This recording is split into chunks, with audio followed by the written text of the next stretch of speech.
یا ایہا الذین آمنوا اذکروا اللہ ذکرا کثیرا۔ اللہ رب العزت نے ارشاد فرمایا، ایمان والو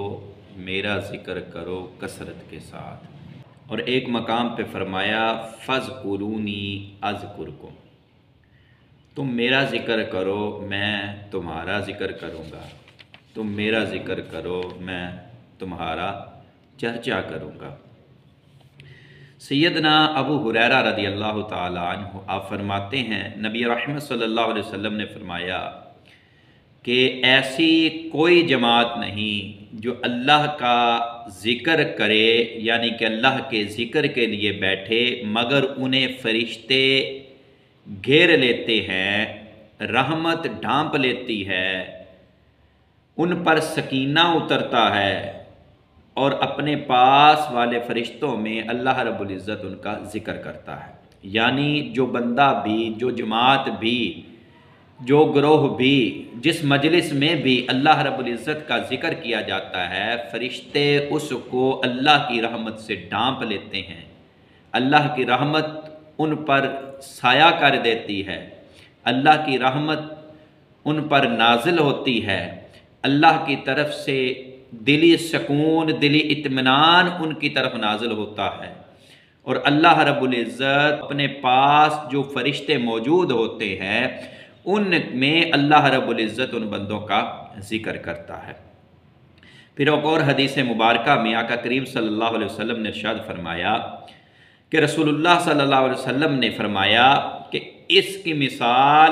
جو رب کا ذکر کرے، یعنی کہ جو رب کا ذکر کرتا ہے اس کی مثال زندہ کی سی ہے، اور جو رب کا ذکر نہیں کرتا اس کی مثال مردہ جیسی ہے۔ یعنی کہ رب کا ذکر کرنے والے کو زندہ قرار دیا گیا، اور رب کے ذکر سے غافل انسان کو مردہ قرار دیا گیا۔ مسلم شریف کی حدیث مبارکہ ہے، نبی رحمت صلی اللہ علیہ وسلم نے ارشاد فرمایا کہ جو گھر اللہ کے ذکر سے آباد ہوتا ہے وہ زندہ ہے، اور جو گھر اللہ کے ذکر سے ویران ہوتا ہے، آباد نہیں ہوتا، وہ مردہ ہے۔ اور یہاں گھر سے مراد بھی بندے کا دل ہی ہے، یعنی جو دل اللہ کے ذکر سے غافل ہوتا ہے، ویران ہوتا ہے، اس کو مردہ کہا گیا ہے، اور جو اللہ رب العزت کے ذکر سے آباد ہوتا ہے اس کو زندہ کہا گیا ہے۔ ایک اور حدیث مبارکہ میں ہے، حدیث قدسی ہے، آقا کریم صلی اللہ علیہ وسلم نے ارشاد فرمایا، اللہ رب العزت فرماتا ہے کہ میں اپنے بندے کے گمان کے قریب ہوتا ہوں جس قدر وہ گمان کرتا ہے،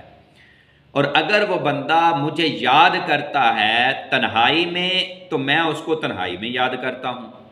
اور اگر وہ مجھے جماعت میں یاد کرتا ہے تو میں اس کو اس سے بہتر جماعت میں یاد کرتا ہوں۔ یعنی وہ لوگوں کی جماعت میں، لوگوں میں بیٹھ کے میرا ذکر کرتا ہے، میں رشتوں میں بیٹھ کے ان کا ذکر کرتا ہوں، ان کو یاد کرتا ہوں۔ تو پتہ چلا جو بندہ اللہ رب العزت کا ذکر کرتا ہے، اللہ رب العزت بھی اس کا ذکر کرتا ہے، اور اس سے بہتر جماعت میں اس کا ذکر کرتا ہے۔ ایک اور حدیث مبارکہ میں ہے، یہ بھی حدیث قدسی ہے، اللہ رب العزت فرماتا ہے کہ جو بندہ ایک نیکی کرتا ہے میں اس کو 10 گنا اجر عطا کرتا ہوں، اور جو بندہ برائی کرتا ہے تو اس برائی کا اجر اس برائی کے برابر ہے، یا اس کو بخش دوں گا، اور جو بندہ مجھ سے ایک بالشت قریب ہوتا ہے میں اس سے ایک گز قریب ہوتا ہوں، اور جو بندہ مجھ سے ایک گز قریب ہوتا ہے میں ایک باغ قریب ہوتا ہوں، اور جو میری طرف چل کر آتا ہے، میرے پاس چلتا ہوا آتا ہے تو میں اپنے بندے کی طرف، اس کی طرف دوڑتا ہوا آتا ہوں۔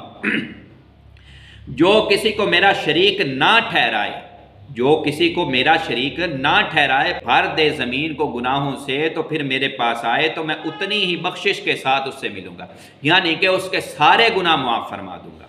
میں اس کے سارے گناہ معاف کر دوں گا۔ ایک اور حدیث مبارکہ کا مفہوم ہے کہ اگر میرا بندہ زمین کو گناہوں سے بھر دے، میں اس کو پھر بھی وہ مجھ سے بخشش طلب کرے تو میں اس کی بخشش کر دوں گا۔ یہاں بھی وہی مفہوم ہے کہ شرک نہ کیا ہو، اگر بندے نے شرک کیا ہو، اگر بندہ مشرک ہو، شرک کرنے والا ہو، تو شرک کو اللہ رب العزت نے خود ارشاد فرمایا، ان الشرک لظلم عظیم، کہ شرک سب سے بڑا گناہ ہے۔ جب شرک کر لیا تو پھر تو کچھ رہ ہی نہ گیا۔ اگر شرک نہیں کیا، اس کے سوا جتنے مرضی گناہ کر لے، زمین کو بھی گناہوں سے بھر دے، تب بھی اللہ رب العزت کی رحمت سے نا امید نہیں ہونا چاہیے۔ اللہ رب العزت ارشاد فرماتا ہے کہ لا تقنطوا من رحمت اللہ، اے میرے بندے میری رحمت سے نا امید نہ ہو، میری رحمت سے نا امید نہ ہو، میری رحمت سے امید رکھ اور مجھ سے بخشش طلب کرتا رہے، مجھ سے بخشش مانگتا رہے، تو مجھ سے بخشش مانگتا رہے گا، میں تجھے بخشش عطا کرتا رہوں گا۔